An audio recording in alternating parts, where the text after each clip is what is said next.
Career lesson number 4, develop strategic thinking, one small fix at a time. Akala kasi nung iba, pag pinag-usapan yung strategic thinking, ay para lang sa mga boss yan.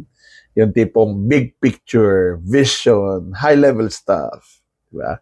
Pero ang hindi alam ng ilan, yung simula niyan, dun sa mga small wins. 'Di ba? Kapag nakakakita ka ng mga mali sa proseso, tapos gumagawa ka ng paraan para ayusin, that's part of strategic thinking. That's where it starts. 'Di ba? Yung tipong, paano ba mapapabilis to? Pwede ba itong i-automate? Ayan. Bakit laging nauulit itong issue na ito?